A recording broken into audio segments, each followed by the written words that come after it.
오늘 또 제가 섰습니다. 제가 서면 무엇에 대해서 설교한다고 예고를 했죠? 네, 이단에 대해서 설교를 합니다. 물론 나와는 상관없다라고 생각하신 분들도 계시지만 혹시라도 또 내 주변에 또 우리 교우들 안에서도 지금도 제가 계속 듣는 것은 신천지에 있는 사람들이 연락을 해오서 우리 교우들을 접촉을 하고 자꾸 유혹을 하고 있다라는 소식을 종종 듣습니다. 그렇기 때문에 여러분 스스로도 지키셔야 되지만 또 여러분 옆에 있는 분들을 지키시기 위해서 우리가 이단에 대해서 좀 몇 번 좀 공부를 하는 시간을 갖겠습니다. 그래서 뭐 은혜가 충만한 시간은 아닐 거예요. 그냥 여러분들이 하나 오셔서 좀 배워 가신다 이런 개념으로 좀 들으셨으면 좋겠습니다. 우리나라에는 유독 자칭 재림주 또 하나님이라고 하는 사람들이 많은데요. 그렇게 공개적으로 공식적으로 드러내놓고 주장하는 사람들 가운데 현재 생존해 있는 사람들이 28명입니다. 그리고 이미 죽은 사람들까지 포함을 하게 되면 약 40여 명이 넘습니다. 어느 나라에나 크고 작은 이단들은 있기 마련인데요. 왜 유독 이 조그만 나라 한국에는 이렇게 이단도 많고 또 자칭 재림주가 많은가 하는 것이죠. 또 우리나라는 그렇다 쳐도 어떻게 우리나라에서 발생한 이단들이 이제 해외로 향해서 뻗어 나가고 있는데 그렇게 받아들이는 외국인들이 많을까 하는 것입니다. 그게 우리나라에서는 먹힌다 하더라도 외국에서는 그게 어떻게 또 통하는가 하는 것이죠. 여러 이유가 있겠지만 그것은 아마도 이단들이 주장하는 한 교리 때문이라고 할 수 있습니다. 바로 동방교리라고 하는 것입니다. 동방교리가 뭔가 하면 한마디로 말하면 성경이 약속했던 재림주가 바로 동방에 위치한 한국에서 나오거나 한국에 임한다는 그런 교리입니다. 처음 예수님이 오실 때에는 우리의 죄를 짊어지시는 구원자로 오셨죠. 그래서 이스라엘이라고 하는 나라의 유대인의 모습으로 오셨습니다. 그런데 이제 그 예수님께서 세상을 심판하시기 위해서 다시 한번 오시는데요. 그걸 우리가 재림이라고 합니다. 그 재림의 때에는 한국이라는 나라에 한국 사람으로 오신다는 것입니다. 감사하죠? 그런데 구원자가 처음 이스라엘에 오셨을 때에도 사람들이 환영하지를 않았습니다. 오히려 십자가에 못 박아 죽여버렸기 때문에 이스라엘이 멸망을 했고 2000년 동안 나라 없는 서름을 당하는 그런 저주를 받은 것처럼 지금 이 시대에 한국에 온 재림주로 온 교주를 받아들이지 않으면 또 적대를 하면 그분은 구원자가 아니라 심판자이기 때문에 더 무서운 형벌과 또 저주를 받을 것이고 영원히 멸망하게 될 것이라는 주장입니다. 우리가 듣기에는 허무맹랑한 이야기 같지만 실제로 이단에 빠진 사람들은 이 주장을 철석같이 믿고 있다는 것이 심각한 문제입니다. 그러면 이단들이 주장하고 있는 이 동방교리의 근거는 무엇일까요? 뭐 그들이 아무 근거 없이 그렇게 주장하지는 않겠죠. 맞습니다. 그들 역시 성경을 근거로 그러한 주장을 펼치고 있는데요. 오늘은 그것을 한번 다뤄보려고 하는 것입니다. 먼저 성경적인 근거를 대기 전에 이단들이 자신들의 주장을 확고히 하기 위해서 근거로 내세우는 또 하나의 책이 있습니다. 그것은 바로 격암유록이라는 책입니다. 혹시 들어보셨나요?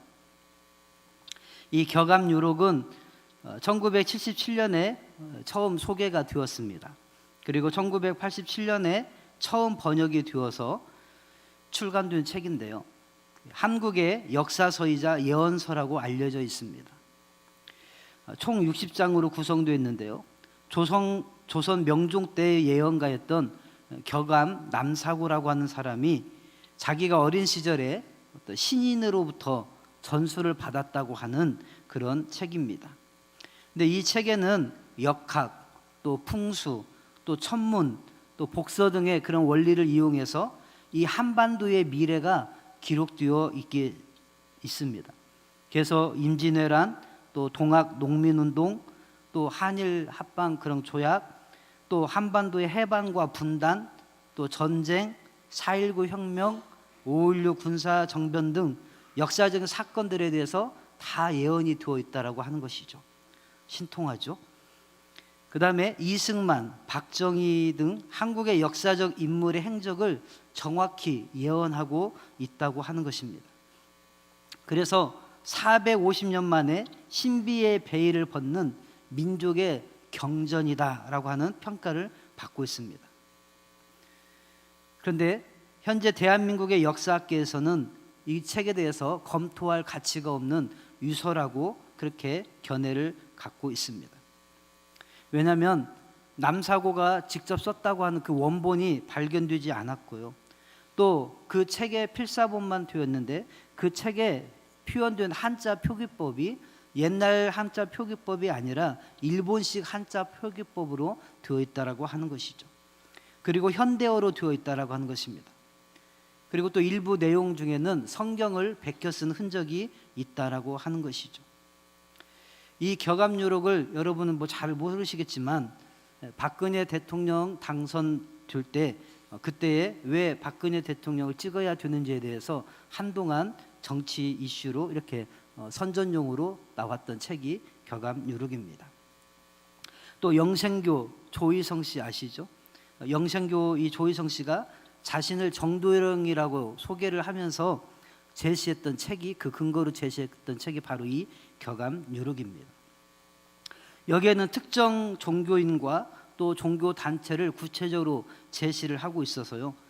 대순진리회 또 증산도 이런 단체들에서는 이 책을 아주 소중하게 여기는 책입니다.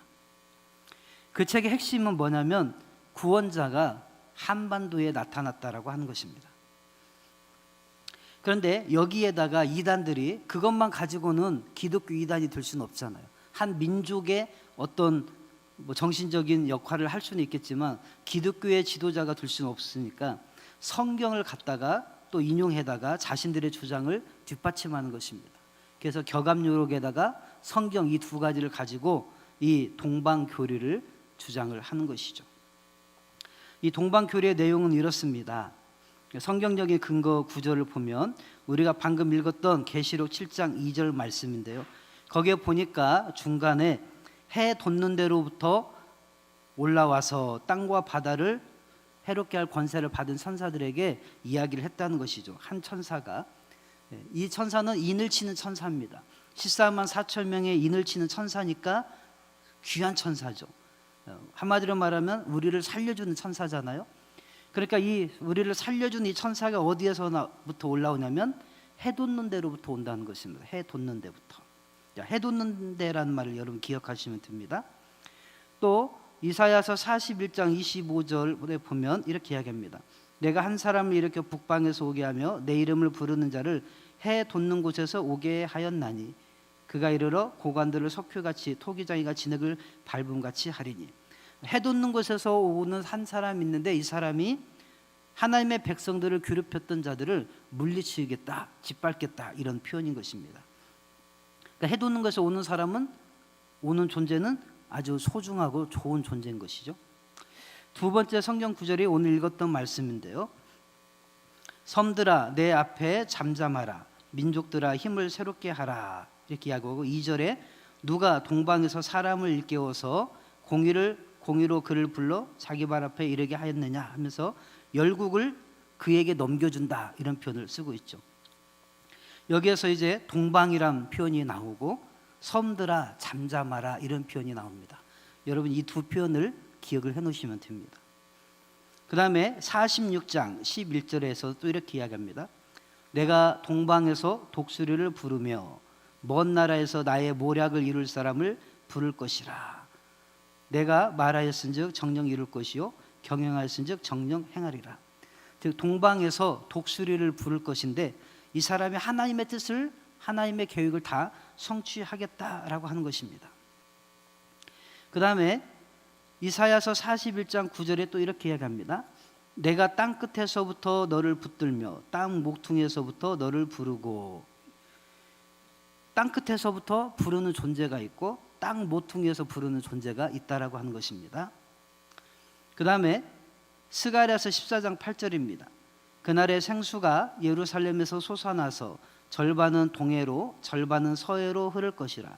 여름에도 겨울에도 그러하리라.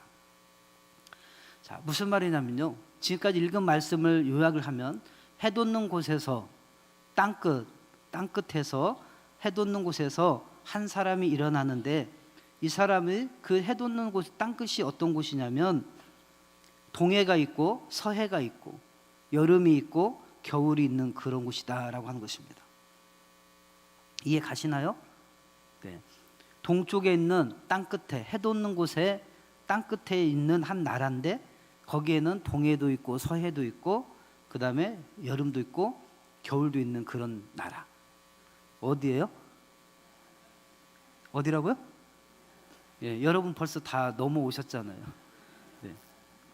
거기에다가 동방에 뭐가 있냐면 생명나무가 있는데, 그 말은 한국에 생명의 말씀을 전해주는 재림주가 있다라고 하는 그런 뜻으로 해석을 하고 있습니다. 이렇게 해서 이제 동방을 한국과 연결을 시키는 것이고요. 거기에다가 우리나라를 옛날에부터 뭐라 불렀냐면 동방 예의지구 이렇게 불렸죠. 그 다음에 인도의 시인 타고르는 뭐라고 표현했냐면 우리나라를 가리켜서 동방의 등불이다 이런 표현을 썼습니다. 그러니까 동방은 한국이다라고 주장을 하는 것이죠. 이 모든 주장을 정리하면 이렇습니다. 동방에 있으면서 땅 끝에 자리 잡고 있고 해 돋는 곳이면서 서해와 동해가 있고 여름과 겨울이 있으면서 섬나라는 아닌 국가, 그게 바로 한국입니다. 왜 섬나라가 아니냐면 우리가 읽었던 41장 1절에 섬들아 내 앞에서 잠잠하라. 그러니까 섬들은 조용히 입 다물고 있어라, 그 얘기예요. 그러니까 일본은 아니라는 것입니다. 자, 이게 이단들의 주장이에요. 그러면 이 주장을 하나하나 말씀으로 짚어가면서 설명을 하면 자기들 구절만 가지고 빗대면 사람들이 넘어가더라고 하는 것입니다. 자, 이 동방교리를 주장하는 대표적인 이단들이 있습니다. 천부교 전도관의 박태선이 그랬고요. 하나님의 교회의 안상홍이 그랬습니다. 또 지금 신천지의 이만희 씨가 그렇고요. JMS의 정명석 씨도 그렇습니다. 또 통일교의 문선명 씨도 모두가 다 그런 주장을 했습니다. 그런데요, 이것을 사실 처음 주장한 사람은 따로 있습니다. 즉 이들의 주장한 것 그 위에 뿌리가 있다라고 하는 것이죠. 이 동방교를 처음 내세운 사람이 누구냐면 김성도라고 하는 여인입니다. 바로 화면에서 보는 이 여인인데요, 이 김성도라고 하는 여인에 대해서 잠깐 소개하면 이렇습니다. 이분은 이제 평양 출신이었는데 만 17살 되던 해에 자기보다 23살이나 많은 40살 먹은 평안북도 철산의 부자 이 정항준이라는 사람한테 시집을 갔습니다. 그런데 오랜 17살에 시집을 갔는데 30이 넘도록 애를 못 낳는 거예요. 그런데 이 부자 남편은 돈이 많으니까 자기 본부인은 애를 못 낳으니까 둘째 부인을 얻은 것입니다.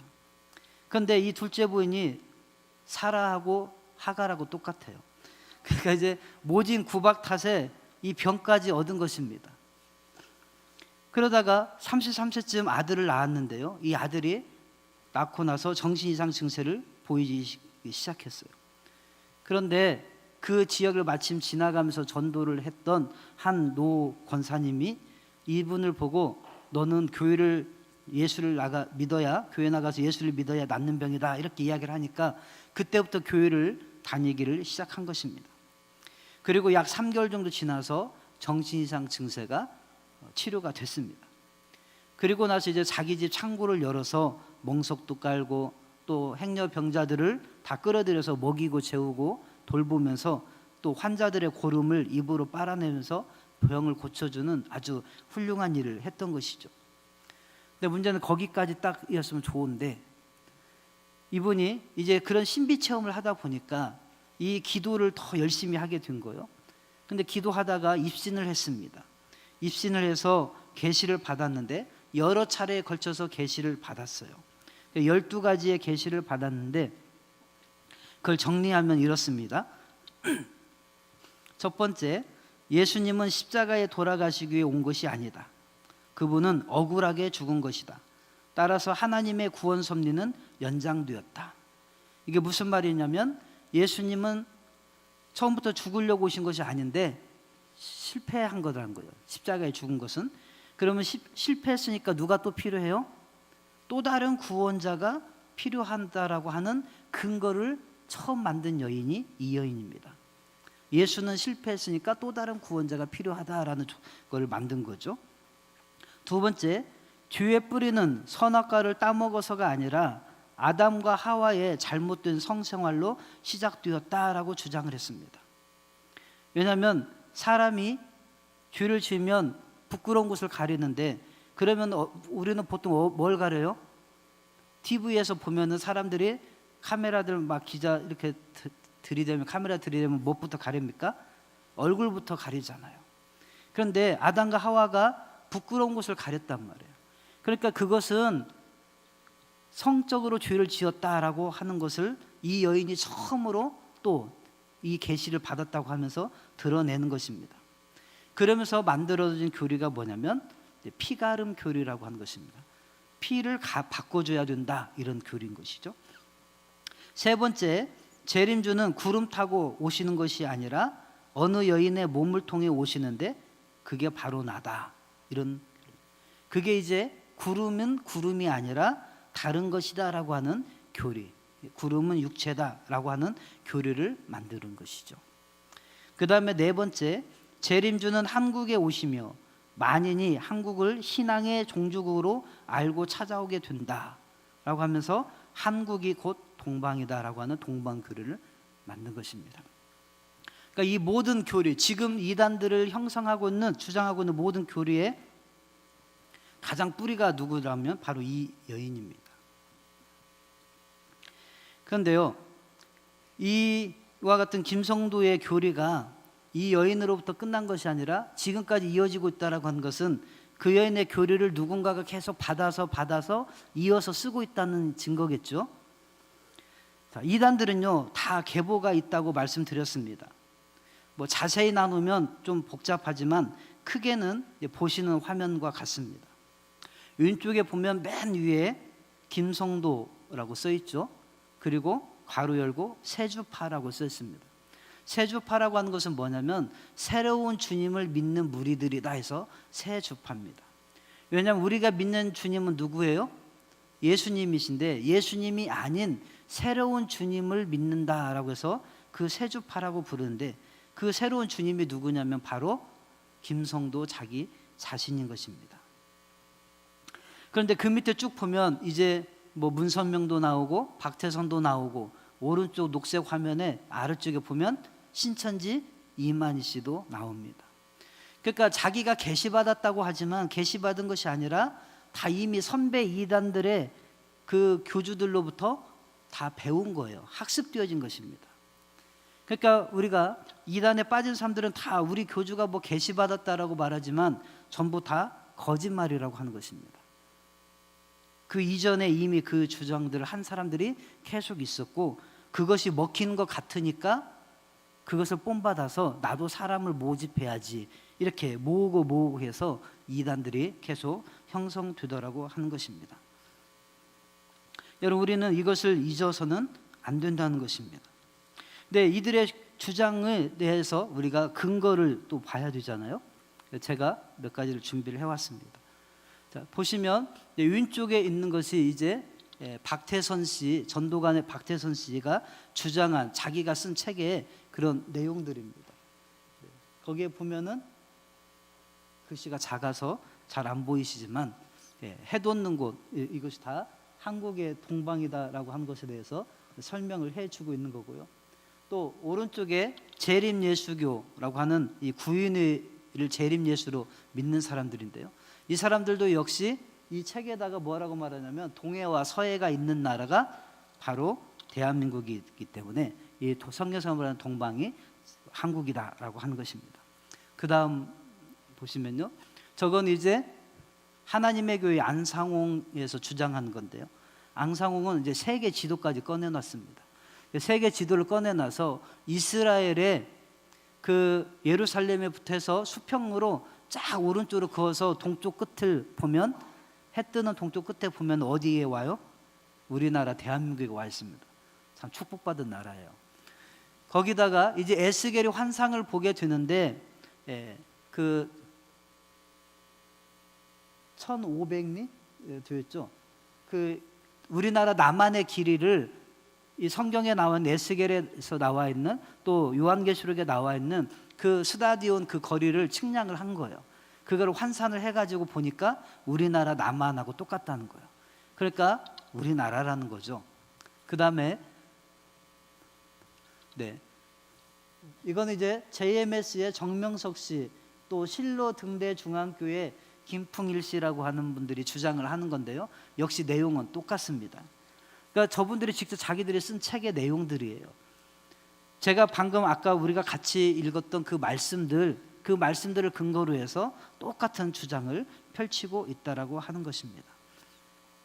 여러분, 그런데요, 이제 우리가 이것이 잘못됐다라고 하는 것을 반증을 해야 되잖아요.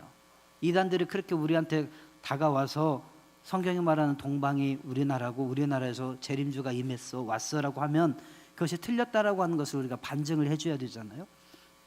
어떻게 반증할까요? 뭐 사실 반증이라고 할 것도 없이 유치하지만 그들이 그렇게 유치하게 나가니까 저희도 유치해 줄 수밖에 없는 것 같습니다. 먼저 우리가 믿고 있는 성경은요, 통일성이 있습니다. 성경 66권이 서로 다른 시대에 또 다른 기자들에 의해서 1600년 동안이나 쓰여졌지만 그 내용은 하나죠. 바로 예수 그리스도가 구원자가 되신다라고 하는 사실을 전하는 것입니다. 그런데 그 통일성 때문에 성경에 나오는 모든 동방도 모두 한 곳을 가리키고 한 방향을 가리키고 있다는 사실을 잊어서는 안 된다는 것입니다. 만일 동방이 한국이다라고 가정하고 성경을 읽어보시면 어떻게 될까요? 너무 많지만 몇 군데만 한번 살펴보겠습니다. 창세기 2장 8절인데요. 여호와 하나님이 동방의 에덴에 동산을 창설하시고, 그러면 하나님께서 에덴 동산을 어디에다 창설하셨단 말입니까?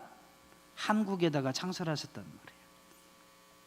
창세기 11장 2절, 이에 그들이 동방으로 옮기다가 신할 평지를 만나 거기 거류하며 이제 바벨탑을 쌓는 장면입니다. 그러면 동방에다가 바벨탑을 쌓았는데 바벨탑이 한국에 있습니까? 바벨탑의 흔적이 도대체 한국 어디에 있다는 말입니까? 또 창세기 29장 1절에 야곱이 길을 떠나 동방 사람의 땅에 이르러, 야곱이 한국에 온 적이 있습니까? 여호수아 12장 1절입니다. 이스라엘 자손이 요단 저편 해돋는 쪽 곧 아르논 골짜기에서 헤르몬 산까지의 동쪽 온 아라바를 차지하고 그 땅에서 쳐 죽인 왕들은 이러하니라. 이스라엘이 한국을 점령한 역사적인 사실이 있나요? 사사기 6장 33절입니다. 그때 미디안과 아말렉과 동방 사람들이 다 함께 모여 요단강을 건너와서 이스라엘 골짜기에 진을 친지라. 우리 한국이 이스라엘을 침공한 역사적인 사실이 있습니까? 욥기 1장 3절, 그의 소유물은 양이 7,000마리요 낙타가 3,000마리요 소가 500개리요 암나귀가 500마리이며 종도 많이 있었으니 이 사람은 동방 사람 중에 가장 훌륭한 자라. 여러분, 욥은 한국 사람입니까?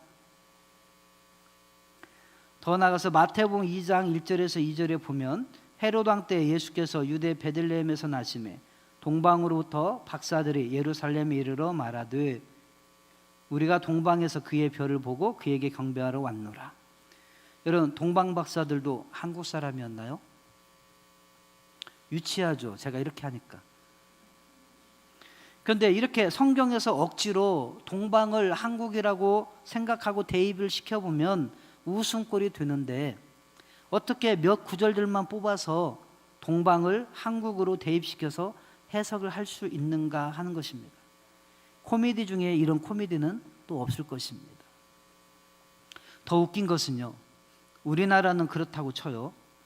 요즘 한국에 들어와서 말썽을 부리는 또 하나의 이단이 있는데 바로 중국에서 건너온 전능하신 하나님 교회라는 이단이 있습니다. 일명 동방번개라고 일컫는 이단입니다.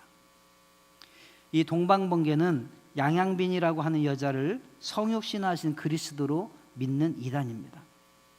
제가 어느 교회에 가서 청년들을 대상으로 이단 대체 세미나 강의를 하면서 혹시 동방번개를 알고 있는지 물어봤더니 90% 이상의 청년들이 동방신기나 동방불패는 들어도 보고 알기도 하는데 동방번개는 처음 들어본다고 하더라고요. 근데 청년들이 이 정도인데 어른들은 더 그러시겠죠. 그런데 왜 이단은 이름이 이 동방번개인가 하는 것이죠. 마태복음 24장 27절 이런 말씀이 있어요. 번개가 동편에서 나서 서편까지 번쩍임 같이 인자의 임함도 그러하리라. 즉 재림주가 임할 때 번개가 동편에서 나서 서편까지 번쩍이는 것처럼 그 동방에서 번개가 저런 임한 자, 그게 바로 이 양양빈이라고 하는 여자라는 것입니다.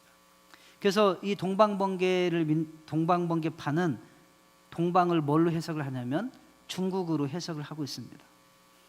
그러면 동방이 중국이다라고 하는 이 동방번개파와 그 다음에 동방은 한국이다라고 하는 우리 이단들하고 서로 말하는 동방이 자기 나라를 우기면 누가 이길까요? 여러분 우습죠. 그러면 성경에서 말하는 동방은 도대체 어디일까요? 말 그대로 성경은 1차적으로는 이스라엘의 지형과 또 문화 또 종교를 배경으로 쓰여졌기 때문에 동방은 이스라엘을 기준으로 해서 동쪽 지역을 말하는 것입니다. 즉 성경이 말하는 동방은 지금 현재의 아라비아 또 이라크 땅, 즉 중동 지역을 이야기하고 있다는 것입니다. 여호수아 12장 1절에 보면 이렇게 이야기합니다. 이스라엘 자손이 요단 저편 해 돋는 쪽 곧 아르논 골짜기에서 헤르몬 산까지의 동쪽 온 아라바를 차지하고 그 땅에서 쳐 죽인 왕들은 이러하니라. 구체적으로 지명들을 명시를 해주는 곳 있죠. 또 12장 3절에 또 동방 아라바 긴네롯 바다까지이며 또 동방 아라바의 바다 곧 여메의 베델시못으로 통한 길까지와 남쪽으로 비스가 산 기슭까지이며, 즉 동방 아라바가 어디냐면 요단강 줄기를 말하는 거예요. 이스라엘 땅 이쪽 서쪽 가나안 땅에서 보면 동쪽에 그 요단강이 있잖아요. 근데 그 강 줄기를 따라서 동쪽 지역을 동방이라고 말하는 것입니다. 에스겔서 47장 8절에 그가 내게 이르시되 이 물이 동쪽으로 향하여 흘러 아라바로 내려가서 바다에 이르니 이 흘러내리는 물로 그 바다의 물이 되살아나리라. 아라바로 내려가서 바다에 이른다는 이야기는 사해 바다를 말하는 것입니다. 그러니까 사해 바다로 내려가서 바다의 물이 살아날 것이다, 이런 뜻이거든요. 그러니까 여기에서 말하는 동방은 전부 다 이스라엘의 바로 옆에 동쪽 지역을 일컫는 것이다 라고 하는 것입니다. 또 이사야서 41장에서 말하는 이 동방에서 부른 독수리, 사나운 날짐승은 누구를 이야기하냐면 바로 이 페르시아의 왕 고레스를 의미하는 것입니다. 하나님께서 이스라엘 백성들이 70년 동안 이 포로로 잡혀가잖아요. 느부갓네살 왕에 의해서 남유다가 멸망을 하고 70년 동안 가서 포로 생활을 하는데 그 70년이 지난 다음에 하나님께서 이 이스라엘 백성들, 유다 백성들을 다시 돌아오게 하십니다. 근데 누가 포로로 잡혀 있는 자기 백성, 그 포로된 민족을 그냥 쉽게 풀어주겠어요? 그런 일은 역사에 찾아보기가 힘들잖아요. 그런데 하나님께서 쓰시는 이 고레스라고 하는 사람을 하나 들어가지고 하나님께서 이스라엘 백성들을 회복시켜 주실 것에 대해서 이야기하고 있다라고 하는 것입니다. 그래서 동방에서 사람을 일으키는 그 사람은 바로 누구냐면 고레스 왕을 가리키는 것입니다. 여러분, 고레스 왕은 보혜사도 아니고 고레스는 재림주도 아닙니다. 이 고레스에 대해서 하나님이 이렇게 말씀하십니다. 이사야서 44장 28절에 보니까 고레스에 대하여는 이르기를 내 목자라 그가 나의 모든 기쁨을 성취하리라 하며 예루살렘에 대하여는 이르기를 중건되리라 하며 성전에 대하여는 네 기초가 누여지리라 하는 자니라. 그 다음에 역대하 36장 23절도 마찬가지입니다. 바사왕 고레스가 이같이 말하노니 하늘의 신 여호와께서 세상 만국을 내게 주셨고 나에게 명령하여 유다 예루살렘에 성전을 건축하라 하셨다라는 것입니다. 또 에스라 1장 1절에서 2절도 마찬가지입니다. 바사왕 고레스 원년에 여호와께서 예레미야 입을 통하여 하신 말씀을 이루게 하시려고 바사왕 고레스의 마음을 감동시키시매 이러면서 예루살렘의 성전을 건축하라고 하신 거예요. 그 사람이 이스라엘을 기준으로 보았을 때 동쪽에 있었던 바벨론 제국, 페르시아 제국의 바사 제국의 왕이었기 때문에 하나님께서 들어쓰시는 존재다 해서 동방의 의인이라고 이야기를 하셨다라고 하는 것입니다. 그러니까 그 당시에 구약 성경의 당시에 하나님께서 예언하신 동방의 의인은 그 당시에 존재했던 고레스였습니다. 지금 시대의 보혜사, 재림주 이런 사람들이 아니라고 하는 것이죠. 그리고 여러분 이스라엘에도 동해와 서해가 있다라고 하는 것을 아십니까? 들어보셨나요? 이스라엘에? 자, 에스겔서 47장 18절 동쪽은 하우란과 다메섹과 미 길르앗과 이스라엘 땅 사이에 있는 요단강이니 북쪽 경계선에서부터 동쪽 바다까지 측량하라. 이는 그 동쪽이요. 자, 동쪽에 뭐가 있다고 하는 거요? 바다가 있어요. 동쪽 바다. 동쪽 바다 합치면 뭐예요? 동해잖아요. 동해. 자, 요엘서 2장 20절입니다. 내가 북쪽 군대를 너희에게서 멀리 떠나게 하여 메마르고 적막한 땅으로 쫓아내리니 그 앞에 부대는 동해로 그 뒤에 부대는 서해로 들어갈 것이라. 거기 보니까 동해도 나오고 서해도 나옵니다. 신명기 11장 24절에 너희의 발바닥으로 밟는 곳은 다 너희의 소유가 되리니 너희의 경계는 곧 광야에서부터 레바논까지와 유브라데 강에서부터 서해까지라. 서해가 나오고 있죠. 신명기 34장 2절에 또 온 납달리와 에브라임과 므낫세의 땅과 서해까지의 유다 온 땅과, 그러니까 동해도 나오고 서해도 나옵니다. 그러면 서해는 어딜까요? 서해는 우리가 잘 알다시피 지중해 바다를 가리킵니다. 그러니까 서해는 지중해 바다고 동해는 요단강 쪽에 있는 또 염해 사해 바다를 가리키는 것이죠. 여러분 이스라엘 사람들은요, 아니 성경에서는 물이 많이 모여 있으면 그것을 바다라고 말했습니다. 그래서 성전에 보면은 놋 대야가 있고 거기에 물이 담겨져 있죠. 제사장들이 손을 씻는 그런 대야가 있는데 그거를 놋 바다라고 불렀습니다. 갈릴리 호수라고도 부르지만 우리가 갈릴리 바다라고도 부릅니다. 사해를 사해 바다라고 부르는 것입니다. 그게 바로 동해입니다. 그러니까 이스라엘에도 서해와 동해가 있습니다. 분명히. 그 다음에 이스라엘에도 사계절이 있습니다. 사계절이 있는데요,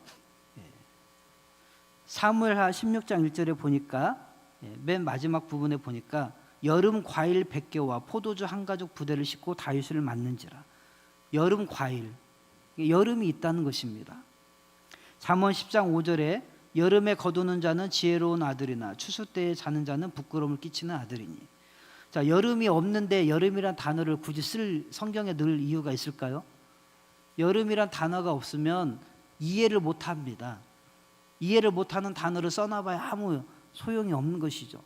그 이스라엘에는 여름이 있었다라고 하는 것입니다. 이사야서 16장 9절 마지막에도 너의 여름실과 네 농작물에서 즐거운 소리가 그쳤음이라 말하고 있죠. 이사야서 28장 4절에도 그 기름진 골짜기 꼭대기에는 그의 영화가 휴전해 가는 꽃이 여름 전에 처음 익은 무화과와 같으니. 그러니까 여름이 분명히 존재하고 있다라고 하는 것입니다. 아가서 2장 11절입니다. 아가서 2장 11절에 보니까 겨울도 지나고 비도 그쳤고. 자, 아까는 여름이 있었습니다. 지금 뭐도 있어요? 겨울도 있습니다. 예레미야 36장 22절입니다. 그때는 아홉째 달이라 왕이 겨울 궁전에 앉았고 어디 궁전에 앉았다고요? 겨울 궁전. 이스라엘이요, 중동 지역이다 보니까 이게 일교차가 심하잖아요. 그러다 보니까 오히려 여름에는 뜨겁고 겨울에는 추워요. 그래서 여름에는 오른쪽 북쪽으로 좀 올라가서 그쪽에 헤르몬 산 근처에 궁궐을 하나 지어놓고 거기에서 지내다가, 또 추울 때는 밑으로 따뜻한 남쪽으로 내려와서 사해바다 근처에 있는 곳에서 머무르고, 그런 식으로 북쪽과 남쪽 지역을 이용을 했다는 것입니다. 아모스서 3장 15절에 보니까 이렇게 이야기합니다. 겨울 궁과 여름 궁을 치리니. 그 다음에 마태복음 24장 20절에 너희가 도망하는 일이 겨울에나 안식일에 되지 않도록 기도하라. 그러니까 예수님 당시에도 겨울이 있었다는 거예요, 없었다는 거예요? 있었다는 것입니다. 우리는 중동 지역 생각하면 겨울이 없다고 생각해요. 눈이 없을 거라고 생각을 합니다. 근데요, 제가 2004년도에 우리 안산 동지방에서 성지순례를 갔었습니다.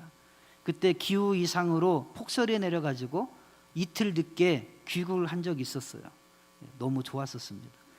그런데 그때 왜 그렇게 늦게 귀국했냐면, 폭설이 내렸는데 그것이 예루살렘 성벽에도 눈이 가득 쌓여 있는 것을 뉴스에서 틀어주더라고요. 여러분, 예루살렘에도 눈이 내립니다. 그것도 폭설이 내렸습니다.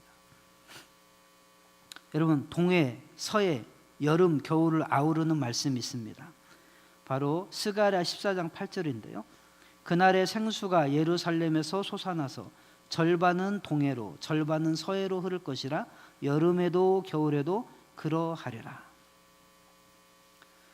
봄은 없을까요? 스가랴서 10장 1절입니다. 봄비가 올 때 뭐가 온다고요? 봄비가. 봄이 있다는 거죠. 그 다음에 가을은 없을까요? 출애굽기 34장 22절입니다. 칠칠절 곧 맥추의 초실절을 지키고 새말에는 수장절을 지키라. 이게 새말에는이라고 되었는데, 신천지가 그렇게도 좋아하는 개역 한글 성경에는 가을이라고 정확하게 써 있습니다. 여러분, 그러니까 가을도 있고 봄도 있고 여름도 있고 겨울도 있고 동해도 있고 서해도 있습니다. 우리나라만 있는 게 아니라는 것입니다. 자, 그러니 이것이 동방이 한국이다라고 주장하는 것이 얼마나 엉터리 같은 성경 해석인가 하는 것이죠. 그러면 왜 성경은 모든 표현을 동쪽에서부터 하나님의 구원이 임하는 것처럼 표현을 하고 있는가 하는 것입니다. 성경은요, 원래 있어야 할 자리에서 떠나는 자리와 방향을 동쪽으로 묘사하고 있다는 것입니다. 아담과 하와가 처음에 에덴 동산에 거했습니다. 그런데 에덴 동산을 떠나서 그들이 범죄했을 때 어느 쪽으로 이동을 했습니까? 동쪽으로 이동을 했다는 것이죠. 그래서 그때부터 인간들은 계속해서 동쪽으로 이동을 한 것입니다. 그런데 성막도 동쪽으로만 문이 나 있지요. 여러분, 성막의 구조를 아십니까? 성막의 구조를 보면 성막은 다 사방이 포장으로 다 쳐져 있고요, 문이 한쪽으로만 나 있는데 동쪽으로만 나 있습니다. 에스겔서를 보면 하나님께서 범죄한 이스라엘을 떠나서서 성전을 떠나시고 이스라엘 백성들이 이제 포로로 바벨론으로 잡혀가시는데, 하나님도 같이 이동하시는 것을 상징하기 위해서 구름이 성막에서 떠서 동쪽으로 옮겨가는 것을 보여주십니다. 그리고 하나님께서 이스라엘 백성들이 동쪽으로 포로로 잡혀가서 다시 돌아오실 때 동쪽으로부터 해가 뜨고 동쪽으로부터 빛이 임하고 동쪽으로부터 주님이 임하시는 것으로 묘사를 하고 있다는 것입니다. 그러니까 동쪽에서 하나님의 구원과 회복이 임한다는 것입니다. 그래서 성막에도 동쪽으로만 문이 나 있는 것입니다. 그 말은 무슨 말입니까?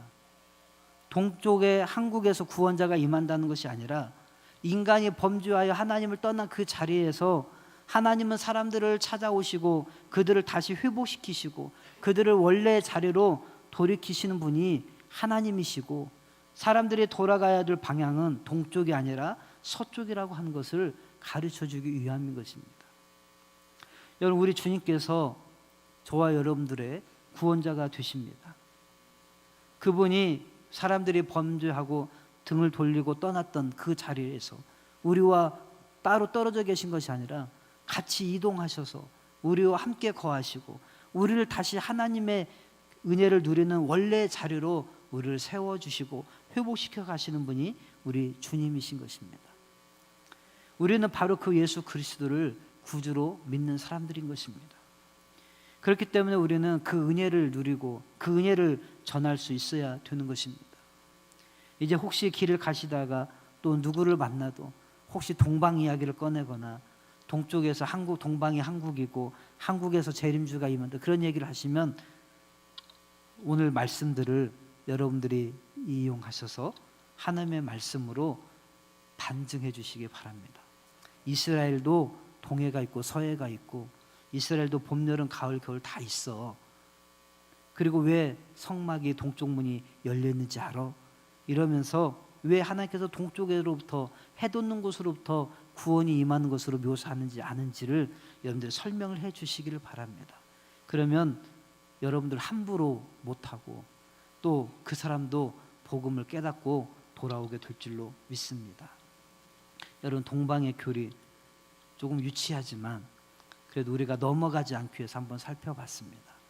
여러분 우리의 구원 되신 예수 그리스도만 우리가 붙잡고 승리하는 저런들 되기를 간절히 바랍니다.